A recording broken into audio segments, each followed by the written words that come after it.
of the Greg Copeland Show. Today we're going to focus on the subject of taxes and stadiums, the field of schemes.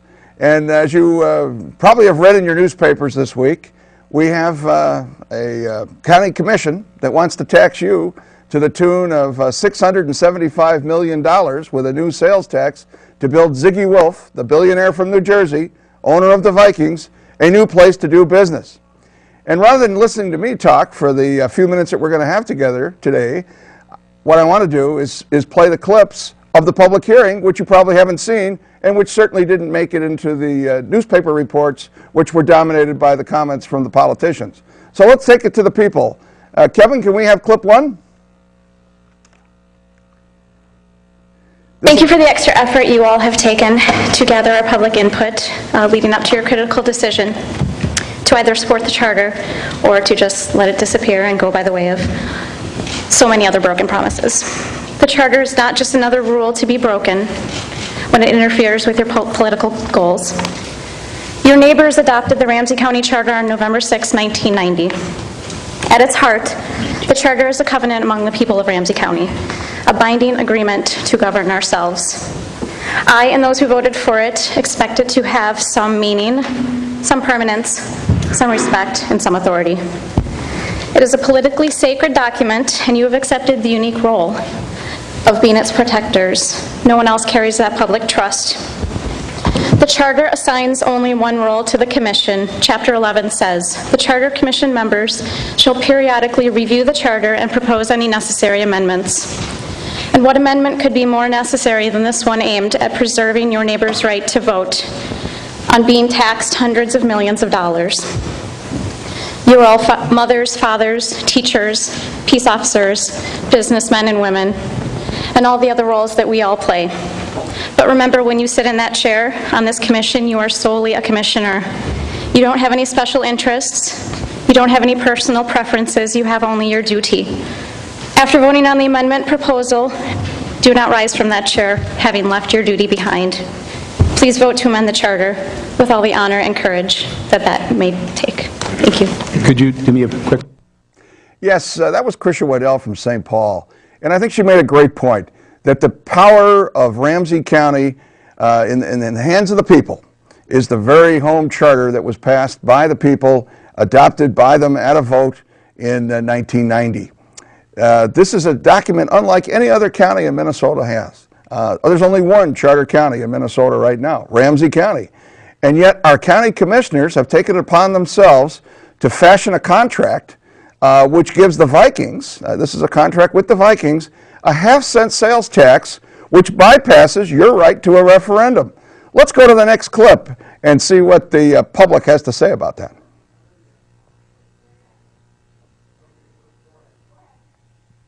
Audubon Society, the National Audubon, have classified through this application that 1,500 acre site as an IBA, which is an important bird area. This area has 162 species of birds, either living there or migrating through that site. Again, this is the National Guard maintenance site. They maintain, believe it or not, they take care of a lot of this wildlife refuge. We're going to go to another clip, actually. This would be clip 2 with Mrs. Ringdahl. And Mrs. Ringdahl makes the point that the Ramsey County voters are supposed to be the ones that get to decide these matters. And this is an extraordinary matter. $675 million of taxation over 30 years. And as soon as that clip comes up, we're going to hear from Ms. Ringdahl, because she thinks the county commissioners ought to be referring that decision to you, the voters. Having this discussion, it is my assumption that the Ramsey County Commission works for the citizens of Ramsey County, and therefore you would want to hear and want to know what we think about this matter. One of my concerns is that there's some trickle in to St. Paul from the national level, where only the voices of the rich and powerful are heard. Thank you for listening to those of us who are not. The next clip that we're going to hear is kind of an interesting one. You'll enjoy this. Think about that song that you heard when you were a kid, The Big Bad Wolf. We're going to get a little song here coming up in the next clip as soon as it comes on, and some testimony about why this is not a good idea for Ramsey County. And maybe you can sing along at home. Or if you're a young person there and you don't know the song, ask Grandma. She'll give it to you. I should say that I don't know very much about football except that it's a violent game. But I do know about justice issues, and to have a referendum on this issue of building a new zillion-dollar stadium has to be about justice, because it is we, the people, who will be paying for it, and there are so many other pressing needs. It comes under the category of don't need it, don't deserve it. They already have one, don't they? I don't know if you read Ruben Rosario's column in Sunday's paper, but I think he hit the nail on the head. Here's what he said. You can go back and read it. It was wonderful. Two friends, Manny and Alex, are at their usual bar, arguing again and again on totally different sides of the political spectrum, one on the left and one on the right. They were arguing about different sides, such as immigration issues and the right of kids born of undocumented parents to get state tuition, arguing about presidential candidates, arguing about Wall Street protesters, arguing about the gap between the rich and the poor, and on, disagreeing about everything. Then the subject of the Vikings came up, and a new stadium. And Manny says to Alex, "How about them Vikes? Don't get me started on those guys in a new stadium. I might support a stadium if I can afford to take my family to the games without taking out a small bank loan." And Alex says to Manny, "I'll raise my glass to that." He said, I say, let Ziggy build it, then they'll come. This issue brings everyone together, even two bar friends, about fairness. I have a little ditty here to read. It's a song, and I know we can't have you sing it, so I'll sing the couple verses, and then you can hum along with me. It goes to the tune of Who's Afraid of the Big Bad Wolf? Who's afraid of the big bad wolf? The big bad wolf, the big bad wolf. Who's afraid of the big bad wolf? Tra-la-la-la-la. Build the stadium by yourself, by yourself, by yourself. Build the stadium by yourself. Tra-la-la-la-la. Thank you.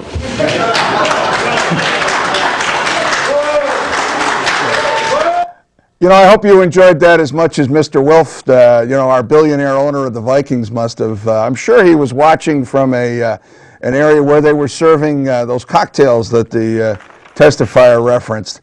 Our next clip is from a woman from St. Paul, Jane McAvoy, who thinks that we really have other priorities, and that, in the good old days of the Roman games, actually, the state paid for the stadium. Let's go to that next clip.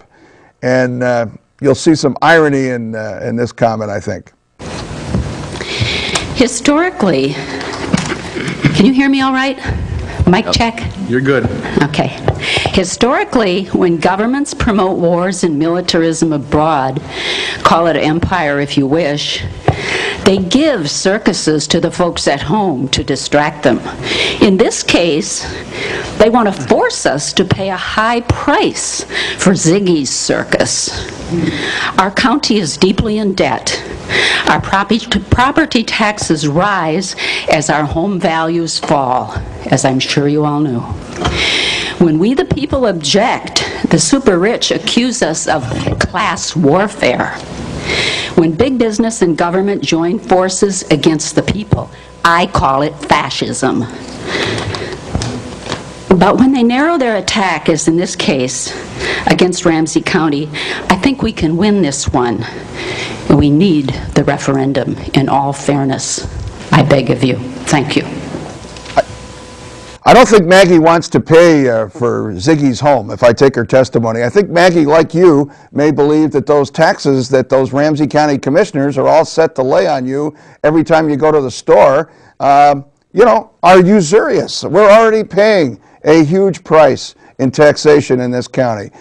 In fact, if you live in St. Paul and you're paying county taxes and St. Paul school taxes, you're paying part of a $522 million annual property tax bill. That's not their total budgets for the three governments, but that's the total tax bill.